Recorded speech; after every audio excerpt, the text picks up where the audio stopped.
months ago, that candle burned brightly, even for a brief time, when thousands, hundreds of thousands, perhaps millions of people in Iran took to the streets to express their hatred of the darkness. The blood of those people who were killed during that time still stains the streets of Tehran.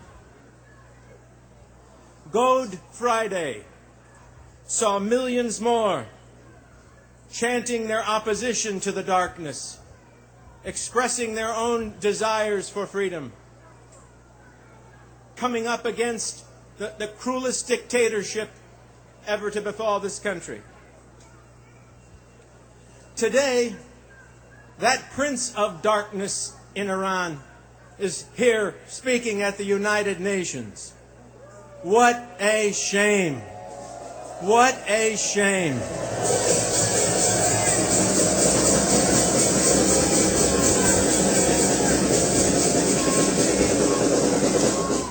Instead of being accepted here in the United States and at the United Nations, he should be arrested for terrorism.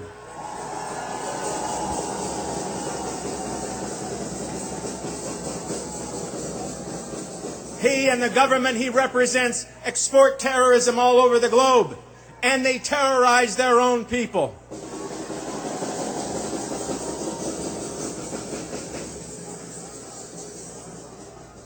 There is, of course, someone who should be on that stage over there at the United Nations today.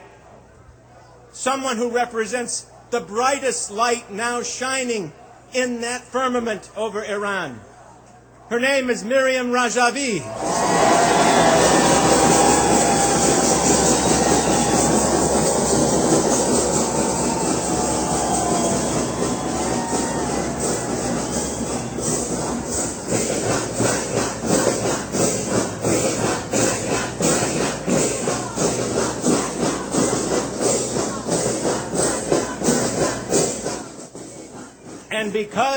And because she does represent the light, those who love darkness are fearful of her. They're fearful of the light wherever it shines because it will dispel darkness. And so they work hard to snuff it out wherever it pops up. We wonder, how is it that they can be so incredibly involved with and concerned about a few people here and there throughout the world, but that really are thousands, but say 3,000 people in Ashraf and thousands in the United States. Why are they so concerned about demonstrations like this here and the freedoms being pled for by the people of Ashraf? Because it is a threat. It is the greatest threat to their control. It is their hope to wipe it out.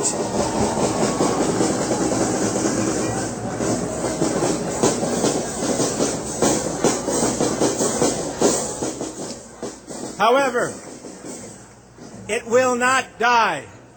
They cannot snuff out this light. It burns brighter every single day in the hearts of so many people, millions of people around the world. It burns, and it burns in the hearts of millions and millions of people locked in the darkness in Iran. And it is impossible for them, no matter how hard they try, no matter how many people they kill, they will not snuff out this light. It burns too bright. And there is a message. So Ahmadinejad is going to be speaking today. The Prince of Darkness is going to be speaking here. But here is the message we should be. I've already told you who should be speaking. And here's the message we should be hearing. Here's the message that the leaders all over the world should be hearing. They won't hear it anywhere but here. But we're going to speak it as loudly as we possibly can. So maybe it will sink in. But this is the message that should have been delivered at the UN today. It's time for the darkness in Iran to be invaded by the light. The UN and the United States must live up to their legal and moral responsibilities to protect the source of that light, Ashraf and Mariam Rajavi.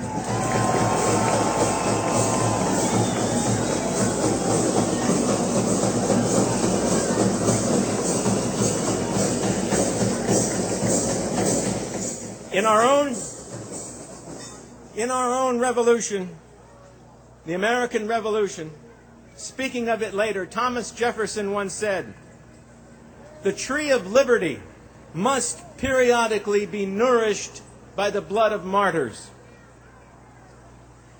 Well, the tree of liberty in Iran has been thoroughly nourished with the blood of thousands of martyrs.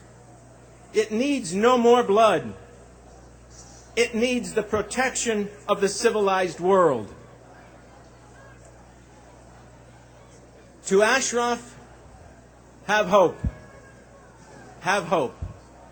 Keep that light shining as bright as you can. It shines as the brightest star in the night sky.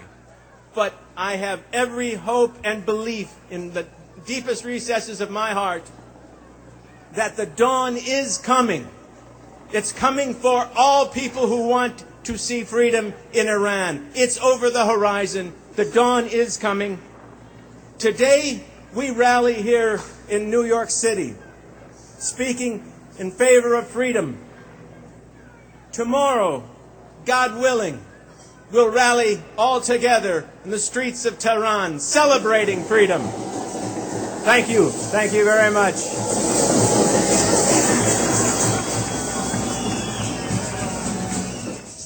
سلام و درود با شما.